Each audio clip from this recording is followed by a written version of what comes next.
Hey everybody, Aaron here. Welcome back to another anime review. Today we are looking at Alderamin on the Sky episode 10. Now, I said this in my Berserk video. If you didn't see that Berserk video, go check it out.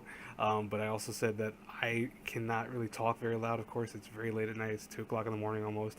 Had a really busy day overall. Just could not get any of these reviews out on time.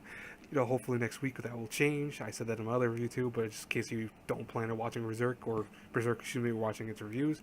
But I'm only going to use one single image. I'm just going to talk about really briefly what I thought about the episode, some stuff that happened, but overall, I just want to make sure that something comes out to this way. You folks don't feel like I'm missing out on the reviews because these are my biggest ones. Like Berserk and Alderamin are one of my biggest on the channel. So honestly, I do not want to miss out on them. Anyways, let's talk about what happened though. Overall, very weird beginning. We have Ikta with Nana.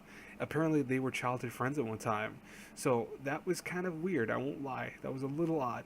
One of the highlights of the episode was when Ikta, after they had caught Nana, he went to go talk to her, and he actually cut off his own pinky finger, almost all of it, not the whole thing, but almost all of it, because he remembers how the Sanuk are, their ways of life are, and he realizes that when they feel like they need to apologize for something really grave, they tend to cut their fingers off and stuff like that.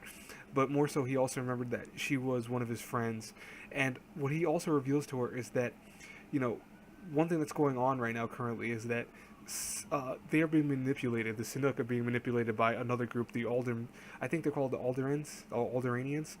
And what they are is essentially they work for the Empire, and they manipulated the Sanuk into believing that what they were doing was just against the resistance group that we have in Ikta's group, and because of that, they were led astray. They all thought, oh, okay, these guys are just horrible. They're worse than anything else. But realistically, it's causing just a lot of friction between both groups, and it was unnecessary.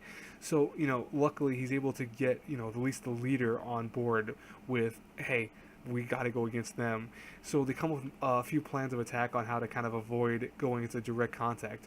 Now, one of the interesting things about this episode, though, is we see one of the big threats of the show. It looks like he's going to be one of the big threats of the season, most likely, in a sense that he's almost like Ikta. He's called the non-sleeping general.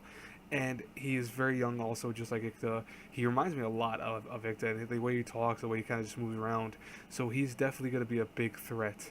We're going to see that, and I'm curious how Ikta versus him are going to clash. I mean, next episode is called Lazy versus Unsleeping, so I'm very curious about that.